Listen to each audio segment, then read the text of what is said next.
Good evening. This is All India Radio and I am VC Pramod with the news at 9.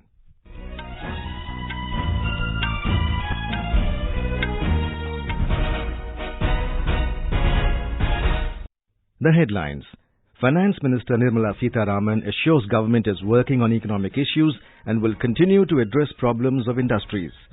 Prime Minister Narendra Modi reiterates India's commitment for a strong, democratic and peaceful Maldives.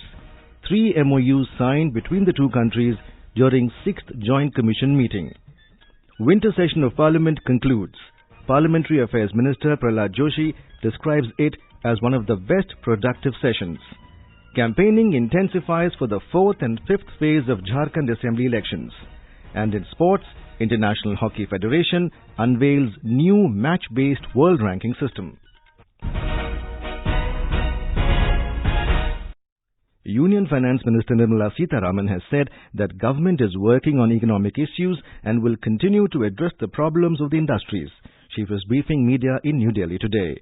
On the Insolvency and Bankruptcy Code, she said government has been very quick-footed on the issue. Ms. Sitharaman said pre-budgetary consultations are beginning from Monday. In a presentation, Chief Economic Advisor Krishnamurthy Subramaniam said the continued liberalization has resulted in record foreign direct investment inflows of $35 billion in the first half of the current year. He said government has also carried out the disinvestment in non-priority areas where competitive markets have come of age. He said capitalization of public sector banks and giving last-mile funding to realty projects was announced.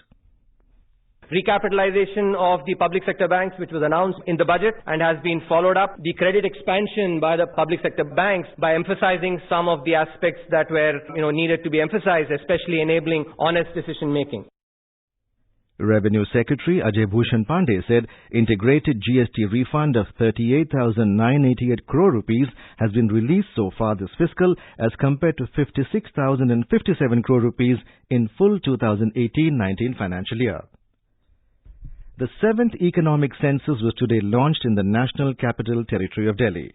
Director General, Social Statistics of Central Statistics Office, Mr. A.K. Sandhu said, for the first time, the entire census is being conducted on a digital platform by the use of an application which will ensure high accuracy and data security. He said Delhi is the 26th state where the survey has been launched. The process is already on in 20 states and 5 union territories. The economic census was first held in 1978. This is the 7th census which will provide disaggregated information on various operational and structural aspects of all establishments in the country. Prime Minister Narendra Modi has reiterated India's commitment to partner the government of the Maldives for a strong, democratic, prosperous and peaceful Maldives. Interacting with Foreign Minister of Maldives Abdullah Shahid, who called on him in New Delhi today, Mr. Modi conveyed his compliments on the achievement of President Mohammad Ibrahim Soli in its first year. He noted with satisfaction the enhanced level of engagement between India and the Maldives and the positive outcomes of bilateral cooperation during the last 1 year. The Prime Minister expressed confidence that the discussions during the 6th Joint Commission meeting will enable both sides to review progress and chart even a more ambitious way forward to further strengthen and deepen the mutually beneficial cooperation. The Maldivian Foreign Minister thanked Mr. Modi for his vision and strong leadership in driving the India-Maldives relationship. Meanwhile, the 6th India-Maldives Joint Commission meeting JCM was held in New Delhi today. Foreign Minister of Maldives Abdullah Shahid co-chaired the meeting with External Affairs Minister Dr. S. Jaishankar to induct further momentum in bilateral ties between the two countries. After the meeting, 3 MOUs were signed and exchanged. One of the MOUs is on cooperation between the election commissions of India and the Maldives and another on cooperation between the financial intelligence units. Both countries also exchanged instruments of ratification for the Treaty on Mutual Legal Assistance in Criminal Matters. The JCM took place after a gap of over 4 years. Both the Houses of Parliament were today adjourned sine die. In his valedictory remarks, Lok Sabha Speaker Om Birla said, Several important bills were passed and issues were discussed during the session. In his valedictory remarks, Rajya Sabha Chairman M. Venkaiah Naidu said the session registered around 100% productivity and passed 15 important bills. He said over 11 hours were wasted in the session due to disruptions. However, members sat beyond the scheduled hours to complete the business. Earlier, Rajya Sabha witnessed 2 adjournments. When the House met after first adjournment at 12 noon, Mr. Derek O'Brien of the TMC tried to raise the issue of the situation in the northeastern states after the enactment of Citizenship Amendment Act. Leader of Opposition Ghulam Nabi Azad said the government should come out with a statement over the situation after the enactment of Citizenship Amendment Bill. As uproar continued, the chairman adjourned the House till 1 p.m. In the morning, the House was adjourned till 12 noon, following uproar by BJP members over the reported remarks of senior Congress leader Rahul Gandhi on the rape incidents in the country. The Lok Sabha also witnessed adjournments till 12 noon over Rahul Gandhi's reported comments. As pandemonium continued, Speaker Om Birla adjourned the House till 12 noon. In the morning, both the houses paid homage to the martyrs of the Parliament terror attack.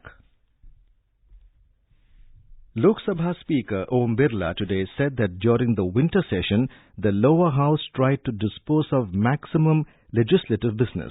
Briefing reporters this evening in New Delhi, Mr. Birla said important issues including air pollution and climate change were discussed in the session. He said the House also sat around 29 hours more than the scheduled time to complete the business. ये सत्र संक्षिप्त था, लेकिन फिर भी 130 घंटे 14 minute यह सत्र चला। कुल 20 बैठ के सत्र की हुई और इस सत्र में भी 28 घंटे 45 मिनट समय से देर रात्रि तक माननीय सदस्यों ने अपनी उपस्थिति से इस सदन को चलाया और ये कह सकते हैं कि इसकी प्रोडक्टिविटी भी 115% रही। Parliamentary Affairs Minister Pralhad Joshi has described the winter session of Parliament as one of the best sessions in terms of productivity. Briefing reporters after the conclusion of the session, Mr. Joshi said Lok Sabha registered productivity of 116%, while Rajya Sabha's productivity was around 100%. He also attacked senior Congress leader Rahul Gandhi for his reported remarks on rape incidents in the country.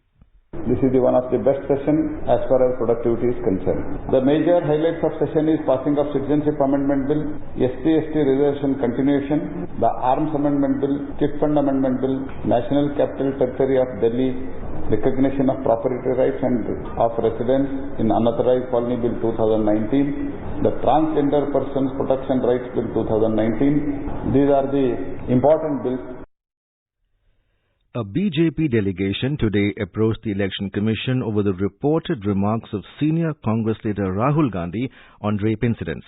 The delegation, led by Union Minister and BJP leader Smriti Irani, met the Commission and demanded strongest action against Mr. Gandhi. Talking to reporters after the meeting, Ms. Irani alleged that Mr. Gandhi has used the rape incident as a political tool.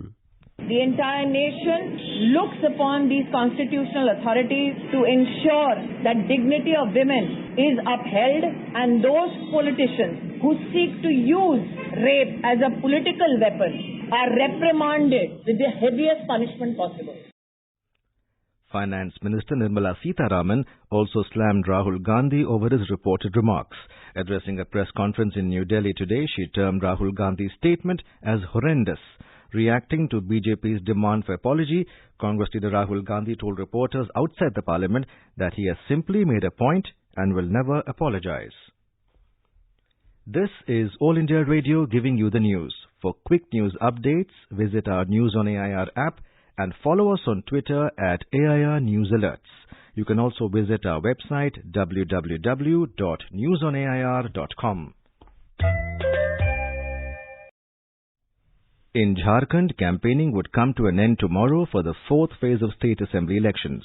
Polling would be held in 15 assembly segments spread over 4 districts on the 16th. The poll-bound districts of the fourth phase are Dhanbad, Deoghar, Giridih and Bokaro. Meanwhile, campaigning has been intensified in Koilanchal and Santhal Pargana regions for the fourth and fifth phase of elections. Our correspondent reports star campaigners and senior leaders of all political parties are holding a series of public meetings and rallies to garner support for their party candidates. Chief Minister of Uttar Pradesh, Yogi Adityanath, said party has ensured security and prosperity of the country. Congress leader Sachin Pilot addressed meetings in Jharia and Dhanbad. He said the alliance of Congress, JMM and RJD will increase opportunities of employment. All Jharkhand Students Union Chief Sudesh Mahato promised that if voted to power, his party will work for rehabilitation of displaced people of Jharia, Dhanbad and other regions. Senior leaders of Jharkhand Mukti Morcha, Jharkhand Vikas Morcha and other left parties are also holding election rallies. Dharmendra Kumar Rai, AIR News, Ranchi. In Assam, the situation improved today as there was no report of violence during the last 12 hours. Curfew was relaxed for 5 hours at Dibrugarh Municipal Town area. However, indefinite curfew continues at Kamrup Metro District. Security forces have arrested at least 30 miscreants for their alleged involvement in violence. Talking to AIR, Kamrup Metro Deputy Commissioner Biswajit Pegu said necessary steps are being taken to provide essential food items in Guwahati and other parts of the district. As far as the scarcity of essential commodities is concerned, we just had a meeting with the wholesalers and the retailers and the traders of essential commodities. I don't think there should be any problem as far as food grains is concerned or food commodities is concerned, or essential commodities are concerned. Meanwhile, Chief Minister Sarbanand Sonowal again appealed to the people to maintain peace and tranquility. He said the Assam government is ready to talk to all who are opposing the amended Citizenship Act. Meghalaya Chief Minister Conrad K. Sangma held an emergency meeting with his cabinet colleagues in New Delhi today to discuss the prevailing situation in the state. Curfew was relaxed in the affected areas of Shillong for 12 hours today. The people of Chhattisgarh, especially the potential beneficiaries, welcome the Citizenship Amendment Act recently passed by Parliament. West Bengal, Kerala and Punjab have opposed the amendment. West Bengal Chief Minister Mamata Banerjee and Kerala Chief Minister Pinarayi Vijayan said the amended Citizenship Act will not be implemented in their states. Punjab Chief Minister Captain Amrinder Singh has termed it as a direct assault on India's secular character and said his government will not allow the legislation to be implemented in the state. The International Hockey Federation FIH unveiled a new world ranking system for 2020 in Lausanne, Switzerland today. It will come into effect from the 1st of next month. For a better reflection of current performances, the new ranking will be match-based instead of tournament-based calculation. The FIH said the new world ranking system has been launched after 12 months of research, analysis and testing. It cited numerous restrictions of the tournament-based system for the change. The world body governing hockey also said the new model removes much of the subjectivity surrounding continental weighing by creating a system which is fair to all. In Uttarakhand, normal life has been adversely affected following heavy snowfall and rain. Intense cold wave has gripped the hill state. More from our correspondent. Due to heavy snowfall and rain in different parts of the state, a school up to class 12 will remain closed tomorrow. District administration has ordered to close Anganwadi Kendra in Nainital, Pithoragarh, Almora and some other parts of the state due to bad weather. Many roads in hilly areas have been closed because of heavy snowfall. Chief Secretary Utpal Kumar Singh reviewed the situation in all the districts through video conferencing. He has instructed the district administration to take all necessary measures and arrangements in view of heavy snowfall and rain. Raghavesh Pandey, AIR News, Dehradun. Sensex at the Bombay Stock Exchange settled 428 points up above the 41,000 mark at 41,010. Nifty at the National Stock Exchange also climbed 115 points to close above 12,000 level at 12,087. The UK's India diaspora today hailed the impressive victory of Prime Minister Boris Johnson in the historic general election. The election marking Johnson's victory has set the UK to leave the European Union in the new year. Mr. Johnson won the historic election as his Conservative Party crossed the 326 mark required for a majority in Parliament. And now, before we end the bulletin, the headlines once again. Finance Minister Nirmala Sitharaman assures government is working on economic issues and will continue to address problems of industries. Prime Minister Narendra Modi reiterates India's commitment for a strong, democratic and peaceful Maldives. 3 MOUs signed between the two countries during 6th Joint Commission meeting. Winter session of Parliament concludes. Parliamentary Affairs Minister Pralhad Joshi describes it as one of the best productive sessions. Campaigning intensifies for the 4th and 5th phase of Jharkhand Assembly elections. And in sports, International Hockey Federation unveils new match-based world ranking system. And that's all in the news at 9. Good night.